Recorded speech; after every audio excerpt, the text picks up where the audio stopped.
जय माता दी दोस्तों। आज है यमराज की कहानी। एक बार एक बूढ़ा आदमी रास्ते पर जा रहा था। चलते चलते थक गया तो वह एक पत्थर पर बैठकर सुस्ताने लगा। अचानक उसकी नजर एक बहुत बड़े बिच्छू पर पड़ी। वह बिच्छू गुर्गे जितना बड़ा था। बूढ़े के देखते ही देखते वह सांप में परिवर्तित हो गया और रेंगते हुए दूर चला गया। बूढ़ा उसका पीछा करने लगा। देखें क्या बात है, सांप पूरे दिन और रात चलता रहा। कभी इधर जाता कभी उधर जाता। थोड़े फासले से बूढ़ा उसके पीछे लगा रहा। एक बार वह एक सराय में घुसा और कई यात्रियों को मार डाला। फिर वह राजमहल गया और राजा को अपना शिकार बना लिया। फिर वह पानी की टंकी के सारे रानी के निवास में घुसा और छोटी राजकुमारी को अपना शिकार बना लिया। सांप जहाँ भी जाता कुछ देर बाद वहाँ कोहराम मच जाता। बूढ़ा छाया की तरह चुपचाप उसका पीछा करता। चलते चलते वह एक नदी पर पहुंचे। वहाँ कुछ फटे हाल यात्री बैठे हुए थे। वे नदी के उस पार जाना चाहते थे पर उनके पास नाव वाले को देने के लिए पैसे नहीं थे। सांप ने लंबी तगड़ी भैंस का रूप धारण किया और नदी के किनारे जाकर खड़ा हो गया। उसे देखकर यात्री ने उसने कहा कि यह भैंस उस पार अपने घर पर जाएगी। चलो इसकी पीठ पर बैठ जाते हैं और उसकी पूंछ पकड़ लें। इसके साथ हम भी उस पार पहुंच जाएंगे। वह भैंस की पीठ पर चढ़ गए। भैंस नदी में तैरने लगी। मझधार में पहुंचकर उसने ऐसी उछल कूद मचाई कि वह सब पानी में डूब गए। इस बीच बूढ़ा भी नाव से नदी के उस पार पहुंच गया। दूसरे किनारे पर भैंस अदृश्य हो गई। उसके स्थान पर एक सुंदर बैल खड़ा था। मोटे ताजे बैल को बिना मालिक के डोलते देखकर एक किसान उसे घेर घार कर अपने घर ले गया। बैल बहुत सीधा था। किसान ने उसे दूसरे मवेशियों के साथ बाड़े में बांध दिया। रात के सन्नाटे में बैल ने वापस सांप का रूप धारण किया और तमाम जानवरों, भीड़ों और नींद में सोए किसानों के घर वालों को डस लिया और रेंग कर बाहर आ गया। बूढ़ा छाया की तरह चुपचाप उसका पीछा करता रहा। थोड़ी देर में भी दूसरी नदी पर पहुंचे। वह सांप सुंदर जवान औरत में बदल गया। कुछ देर बाद दो सिपाही उस तरफ आते दिखे। दोनों सगे भाई थे।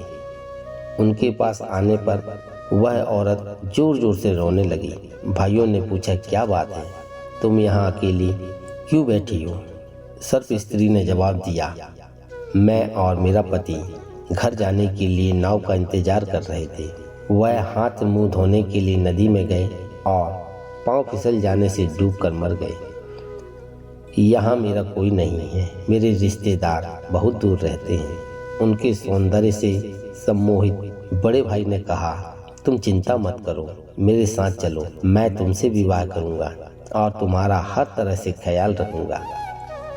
स्त्री ने कहा, लेकिन तुम मुझसे घर का काम तो नहीं करवाओगे और मैं जो कहूँगी मुझे लाकर दोगे? दोनों बातें तुम्हें मंजूर हों तभी मैं तुम्हारे साथ चलूंगी। बड़े भाई ने आदर से कहा, दास की तरह मैं तुम्हारी हर आज्ञा का पालन करूंगा। तो जाओ और उस नदी से मेरे लिए एक लोटा पानी लेकर आओ। तब तक तुम्हारा भाई मेरे पास रहेगा। पर जैसे ही बड़ा भाई जाने के लिए मुड़ा, उसने उसके छोटे भाई से कहा, चलो उसके आने से पहले हम भाग चलें। मैं तुमको ही चाहती हूँ। तुम्हारे भाई से पीछा छुड़ाने के लिए ही मैंने उसे पानी लाने को भेजा था। छोटे भाई ने कहा, नहीं नहीं, यह नहीं हो सकता। तुमने पहले ब्याह का वचन दिया है। तुम मेरी बहन के समान हो। औरत को जैसे आग लग गई। बड़े भाई को पानी लेकर आते देख वह अपने कपड़े फाड़कर रोने लगी। वह और पास आया तो वह चीखी, तुम्हारा भाई बहुत बुरा है। इसने मुझसे कहा कि मैं तुम्हें छोड़कर इसके साथ भाग जाऊं। इससे पहले कि छोटा भाई कुछ कहता, बड़े भाई ने तलवार खींच ली। दोनों आपस में भिड़ गए। वे दिन भर लड़ते रहे। शाम होते होते दोनों नदी के किनारे निढाल होकर गिर पड़े और वहीं दम तोड़ दिया। औरत फिर सांप में बदल गई। बूढ़ा छाया की तरह चुपचाप उसका पीछा करता रहा। आखिर सांप सफेद दाढ़ी वाले बूढ़े में रूपांतरित हो गया। अपने जैसे एक बूढ़े को देखकर पीछा करने वाला बूढ़ा साहस जुटाकर उसके पास गया और पूछा कि तुम कौन हो। सफेद दाढ़ी वाला बूढ़ा मुस्कुराया, मैं यमराज हूँ। प्राणियों के प्राण हरण करना ही मेरा काम है, इसलिए लोग मुझे मृत्यु का देवता कहते हैं। बूढ़े ने याचना की कि मुझे मार डालो। मैं कई दिनों से तुम्हारा पीछा कर रहा हूँ और तुम्हारा कार्यकलाप देख रहा हूँ। अब मैं जीना नहीं चाहता। यमराज ने यह सुनते हुए कहा, नहीं नहीं, अभी नहीं। उन्हीं को मैं मारता हूँ जिनका समय पूरा हो गया होता है। तुम्हें तो अभी 60 साल और जीना है। इतना कहकर वह अदृश्य हो गया। वह सच मृत्यु का देवता था या कोई राक्षस था, कौन जाने। दुष्ट प्राणी अपनी दुष्टता कभी नहीं छोड़ता। यक्ष ने युधिष्ठिर से प्रश्न पूछा कि यह बताओ कि दुनिया में सबसे बड़ा आश्चर्य क्या है। युधिष्ठिर ने कहा कि प्रतिदिन लोग यह देखते हैं कि किस प्रकार मनुष्य मृत्यु को प्राप्त हो रहा है, फिर भी वह यह सोचते हैं कि मैं कभी नहीं मरूंगा। यही दुनिया का सबसे बड़ा आश्चर्य है। इसलिए यह मत भूलिए कि मौत सबको एक न एक दिन गले जरूर लगाएगी, कभी सांप के रूप में, कभी बिच्छू के रूप में, कभी कैंसर के रूप में, तो कभी बीमारी के रूप में। इसलिए जब तक जिए खुशी पूर्वक जिए और मानवता की भलाई के लिए ही जिए।